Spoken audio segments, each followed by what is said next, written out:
انتبه عليه. موضوعنا اليوم أخذنا حرف الهاء، باء عليه حرف الهاء وأشكاله. عندنا هنا أولية، هنا وسطية، هنا آخرية متصلة، هنا آخرية منفصلة. هنا أخذناها مع الحركات الطويلة، الآ والأولي. وهنا كلمة الموضوع باء عليه. عندنا أشكال الحروف، مجموعة من أشكال الحروف مع الحركات. هاي إعادة للأشكال الحروف. أشكال الحروف في الدرس السابق أخذناها، اليوم عدناها وقرأناها. مع الحاء هنا، مع الفتحة هنا، مع ويا من هنا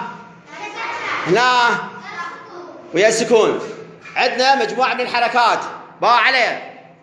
عندنا هنا هاي الحركة شو اسميها؟ صوتها باء عليه. هاي الحركة شو اسميها؟ صوتها صوت قصير، حركة قصيرة هاي الحركة شو اسميها؟ كسرة. صوتها هاي العلامة شو اسمها؟ شو تسوي للحروف؟ هاي العلامة شو اسمها؟ شنو معنى شد على الحروف؟